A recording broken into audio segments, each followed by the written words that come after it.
3절 말씀에 보면은 주께서 심지가 견고한 자를 평강하고 평강하도록 지키시리라 하는 말씀이 나와요. 그래서 평강하고 평강하도록 지키시리니, 왜 이렇게 평강하게 지켜주신다 말씀 한 말씀만 하시지 평강하고 평강하도록 지켜주신다 이 두 번이나 반복해서 말씀하셨을까? 제가 이 말씀을 읽으면서 이렇게 왜 두 번 반복을 하셨을까? 제 나름대로 생각은 아마 우리 사람들이 잘 믿지 않으니까 하나님께서 반복해서 하신 것 같아요. 내가 평강하고 평강하도록. 이 평강은 하나님이 주시는 것입니다. 이 평강을 평안이라고 해도 돼요. 지금 우리가 얼마나 지금 세상이 불안한지 몰라요. 특별히 사업을 하는 사람들은 참 너무 이 경제가 불안하다 그런 말을 다 하고 있어요. 뭐 경제뿐이겠어요. 지금 이 나라가 온통 불안해요. 일간지를 보신 분들은 아시겠지만 이 전면의 시국 선언문이 너무 자주 나오는 거야. 그러니까 너무 우려스러운 가운데 이 대한민국 이게 어디로 가는지 참 불안한 상황이에요 지금. 어제도 그 얼마나 많은 동원을 시켰는지 사람들이 저 검찰청 앞에 가득 메고 또 한쪽에선 또 이 보수단체가 또 모여 있고 이 좁은 땅에서 이 나라가 이렇게 쫙 갈라져 가지고 말이죠. 참으로 심각하고 참으로 우려스러운 그런 모습이라고 할 수 있어요. 물론 진정한 평화는 이 세상이 주는 게 아니죠. 어느 지도자가 주는 것도 아니에요. 오늘 말씀에 있는 것처럼 하나님이 평강을 주실 때 그 평강이 임하는 거예요. 요한복음 14장 27절에 보면 평안을 너희에게 끼치노니 곧 나의 평안을 너희에게 주노라. 내가 너희에게 주는 것은 세상이 주는 것과 같지 아니하니라. 너희는 마음에 근심하지도 말고 두려워하지도 말라. 빌립보서 4장 6절에는 아무것도 염려하지 말고 다만 모든 일에 기도와 간구로 너희 구할 것을 감사함으로 하나님께 아뢰라. 그리하면 모든 지각에 뛰어난 하나님의 평강이 그리스도 예수 안에서 너희 마음과 생각을 지키시리라. 그래서 이 하나님의 평강이 우리 가운데 임하기를 간절히 축원합니다. 오늘 말씀에 보면 하나님이 주시는 평강하고 평강하도록 지켜주시는 이 은혜가 어떤 사람에게 임하는지, 첫째는 믿음을 지키는 자에게 임합니다. 본문 1절과 2절을 다시 한번 읽어보겠어요. 시작. 그날의 유다 땅에서 이 노래를 부르리라. 우리에게 견고한 성읍이 있으며 여호와께서 구원을 성벽과 외벽으로 삼으시리로다.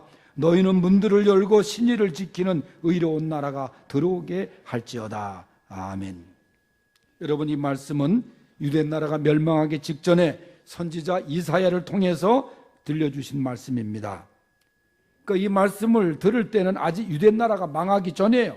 망할 징조가 있었어요. 그 이유는 하나님을 떠난 백성들이 우상을 숭배하고 하나님을 멀리하고 그러다가 결국은 바벨론이라는 나라에 의해서 이 유대 나라가 망하게 됩니다. 다 포로로 잡혀가요. 이 엄청난 경고의 메시지가 전해진 거예요. 그런데도 불구하고 그들은 깨닫지 못했습니다. 유대 나라가 멸망하기 직전에 그 어지러웠던 사회적인 현상들, 종교적인 모습들, 오늘날 그것이 이 나라에도 재현되고 있지 않는가 생각이 돼요. 다시 한번 이번 교단 총회에서 동성애 문제에 대해서 강하게 그것은 하나님 앞에 죄라. 그러나 동성애자들도 구원의 대상자다 하는 것은 분명히 우리가 선언을 했습니다. 소돔과 고모라 성이 망한 이유가 뭐예요? 그 중에 하나가 동성애 아닙니까? 이렇게 세상은 하나님을 멀리하고 하나님이 싫어하신 일들만 골라하고 있다 그 말이에요.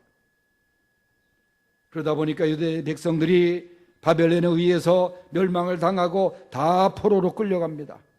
그런데 오늘 주신 말씀에 보면 그러한 포로 생활 가운데서도 끝까지 믿음을 지킨 자들은 하나님께서 다시 회복시켜 주신다, 평강을 주신다. 아무리 세상이 그래도 믿음의 끈을 놓으면 안 된다는 거예요. 지금 세상은 얼마나 교회를 공격하는지 몰라요.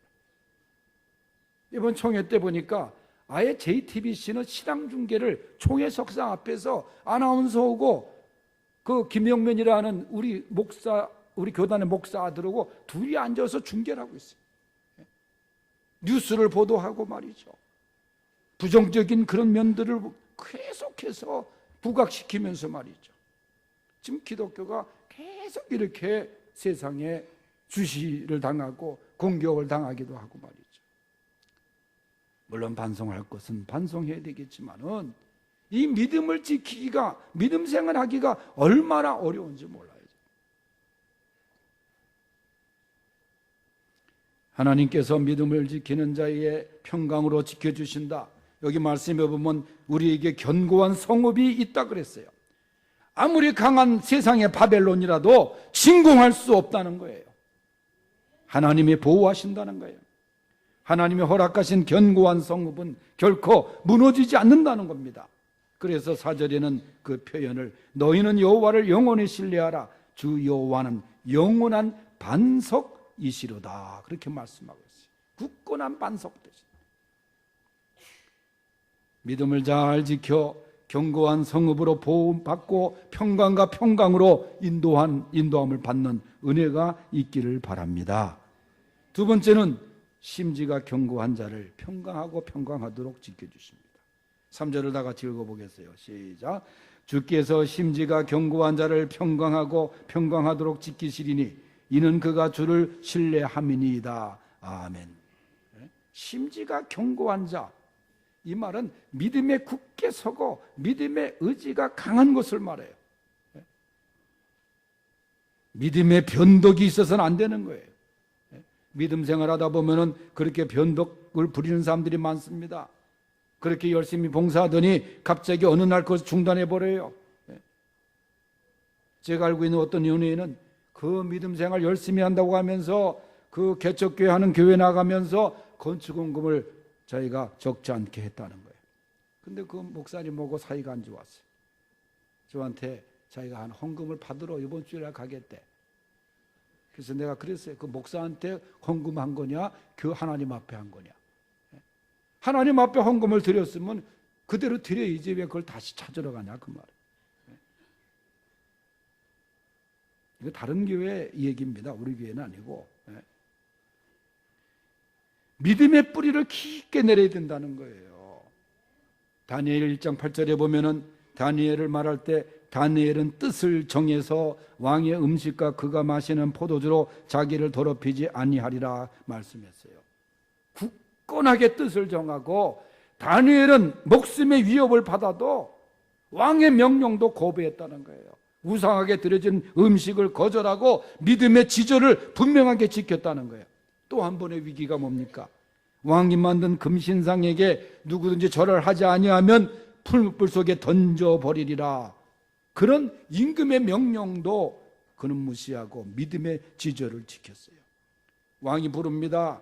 어떻게 네가 그런 행동을 했느냐? 그때 고백한 게 왕이요 우리가 섬기는 하나님이 계시다면 우리를 맹렬히 타는 풀물 가운데서도 능히 건져내시겠고 왕의 손에서도 건져내실 것입니다. 그러면서 놀라운 고백을 해요. 그렇게 하지 아니하실지라도 왕이여 우리가 왕이 세우신 금상에게 절하지도 아니할 줄을 아옵소서. 하나님께서 우리를 풀물불에서 건져주지 아니하실지라도 우리는 절하지 않겠다는 거예요. 이런 굳건한 믿음, 심지가 견고한 믿음, 그렇게 하지 아니하실지라도의 믿음, 이게 얼마나 대단한 믿음입니까? 대체적으로 우리가 조건부 믿음으로 나가지 않습니까? 하나님 이번 일만 잘 되게 해주신다면, 이 병에서 고쳐주신다면, 이번에 승진만 해주신다면, 우리 애를 합격만 시켜주신다면 제가 5만 원에서 10만 원으로 헌금을 드리겠습니다. 뭐 그렇게 하는 약속이 얼마나 많아 우리가. 하나님은 하나님의 자녀들을 그대로 두시지 않습니다. 로마서 8장 28절에 보면 우리가 알거니와 하나님을 사랑하는 자 곧 그 뜻대로 부르심을 입은 자들에게는 모든 것이 합력하여 선을 이루느니라. 여러분, 믿음의 뿌리를 깊게 내릴 수 있기를 바랍니다. 심지가 견고한 믿음의 소유자들이 될 수 있길 바랍니다. 골로새서 2장 6절에 보면 너희가 그리스도 예수를 주로 받았으니 그 안에 주님 안에서 행하고 그 안에 주님 안에서 뿌리를 받고 세움을 받아 교훈을 받은 대로 믿음에 굳게 서서 그렇게 말씀하고 있어요. 믿음의 뿌리를 주님의 말씀 위에 깊게 내리라는 거예요. 세상에 그럴듯한 말에 뿌리를 내리지 말고 주님의 말씀 위에 깊게 내리라는 거예요. 예레미야 17장 7절에는 이런 사람들의 축복을 말씀합니다. 무릇 여호와를 의지하며 여호와를 의뢰하는 그 사람은 복을 받을 것이라. 그는 물가에 심어진 나무가 그 뿌리를 강변에 뻗치고 더위가 올지라도 두려워하지 아니하며 그 잎이 청청하며 가무는 해도 걱정이 없고 결실이 그치지 아니함 같으리라. 여러분, 나무의 가장 중요한 부분은 뿌리 아닙니까? 나무가 물가에 심기어져서 뿌리를 강변에 뻗치기만 하면 그 나무는 언제나 푸르고 열매가 그치지 않는 나무가 되는 거예요. 여호와를 의지하며 여호와를 의뢰하는 사람, 바로 이러한 나무와 같아서 항상 평강하고 평강하도록 하나님이 지켜주실 줄로 믿습니다. 시편 1편에는 여호와를 의지하며 의뢰하는 사람이란 곧 하나님의 말씀을 즐거워하는 사람이라고 말했어요. 여러분, 우리의 믿음의 심지를 오직 하나님께로 향하는 성도들이 될 수 있기를 바랍니다. 그래서 물가에 심겨진 나무가 늘 푸르고 잎이 청청하고 열매를 맺으며 결실하듯이 나이와 관계없이 매일매일 새로운 기쁨과 평강으로 주님이 주시는 복을 누리며 사는 사람이 될 수 있기를 주의 이름으로 축원합니다. 세 번째는 정직한 자가 평강하고 평강합니다. 7절을 다 같이 읽어보겠어요. 시작. 의인의 길은 정직하며 정직하신 주께서 의인의 첩경을 평탄하게 하시도다. 아멘. 의인의 길, 곧 의인의 첩경, 그렇게 말씀하고 있습니다. 첩경이란 말이 뭐예요? 지름길이란 말이에요. 지름길. 어떤 일을 빨리 진행할 수 있는 방법. 여러분이 첩경, 여러분도 경험하셨겠지만 이 공항에 입출국 수속을 할 때 보면 줄이 길게 늘어서 있는데 그 직원 하나가 자기가 그 문을 열고 골로 앉아서 빨리 오라 하면 사람들이 그걸 확 몰려가요. 그래서 빨리 하려고. 사람들이 더 그렇게 빠른 길을 좋아하거든. 그건 세상적인 이야기고 하나님이 인도하시는 첩경은 비교가 안 되는 거죠. 그런데 그 첩경으로 평탄한 길로 가기 위해서 오늘 말씀은 하나님 앞에 정직하라. 하나님이 싫어하시는 것이 거짓이거든요. 여러분, 정직은 쉽습니다. 양심의 소리에 귀를 기울이고 순종하는 거예요. 양심의 가책을 받는 것은 정직이 아니잖아요. 제가 일본 사람들 참 못되게 굴고 역사를 왜곡하고 그런 거 보면 참 미워요. 그러나 제가 경험했던 한 일본 사람이 있어요. 오래전에 이야기인데 80년대 중반에 제가 학교에 있을 때 일본의 선교지에 가서 그 다음에 저 우에노 공원 앞에 있는 공중전화 박스에서 제가 전화를 하는데 저는 그 수첩을 항상 지금까지도 써요. 그래서 제 방에는 매년 바꾸는 수첩이 이만큼 쌓여 있어요. 거기에 메모를 하기도 하고 생각나면 메모를 하는데 물론 휴대폰에도 메모를 하지만 그런데 그 수첩에 전화번호가 있어서 일본에 전화를 하고 그 다음에 그냥 나왔어요. 그냥 그런 경우가 있잖아요. 근데 그 수첩 안에는 제 여행 경비가 들어있었어요. 그래서 제가 그 다음에 그걸 나중에 생각해서 찾아갔더니 없어요. 당연히 있을 수가 없으리라 생각하고 갔죠. 그랬더니 같이 안내하던 우리 제일교포 지금은 목사가 됐지만 그 친구가 일단 이 앞에 있는 파출소에 신고를 해보죠. 그래서 거기서 제 이름하고 주소하고 전화번호하고 신고를 했어요. 그리고 한국에 돌아와서 한 일주일 후가 됐을까 정확하게 우편으로 돈 하나 안 건드리고 그 수첩이 고스란히 왔어요. 편지와 함께 어떤 남자분이 전화를 갖다 그걸 발견하고 그 다음에 이제 파출소에 맡긴 거예요. 그 편지를 제가 지금까지 보관하고 있었기 때문에 오늘 아침에도 계속 찾다가 내가 그거 띄워주려고 내가 그랬어요. 뭐 그분이 이제 뭐 돌아가셨는지 연세가 됐는지 모르겠지만은 지금도 그 생각을 해보면은 야, 참 대단하다. 편지와 함께 그걸 우편으로 보내준 사람이 있었어요. 여러분, 정직한 양심. 성경에 보면은 다윗이란 사람에 대해서 그 사람의 특징을 말할 때 정직을 말합니다. 물론 그도 거짓을 행했던 사람이에요. 불의를 행했던 사람이에요. 왕의 권력을 이용해서 자신의 충성스러운 부하의 아내를 범하고 아내로 삼은 아주 못된 행동을 한 사람이었어요. 정말 다윗답지 못했어요. 선지자 나단의 하나님의 경고를 받았을 때 그는 무릎을 꿇었습니다. 진실하게 회개했습니다. 짐승이 젖을 정도로 통곡을 했습니다. 하나님 앞에 숨길 수가 없었기에. 그런데 다윗이 하나님의 말씀 속에 보면은 이 다윗이 내 마음에 꼭 들은 사람이었다. 그렇게 말해요. 사도행전에 보면 이새의 아들 다윗이 내 마음에 합했다.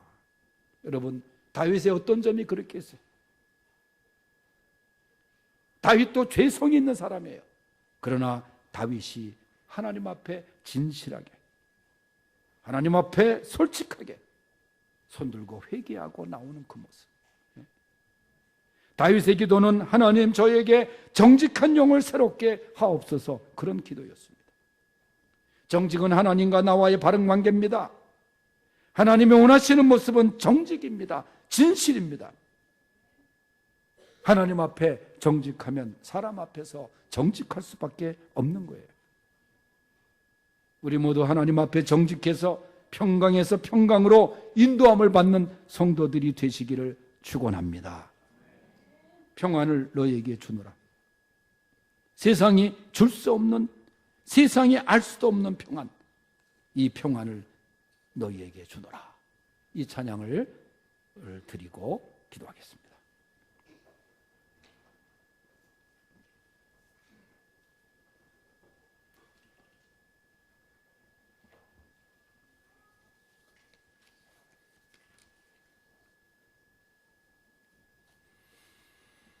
평안을 너에게 주노라. 세상이 줄 수 없는 평안.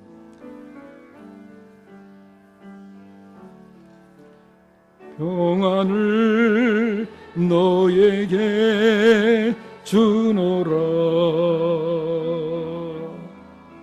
세상이 줄 수 없는, 세상이 알 수도 없는 평안, 평안,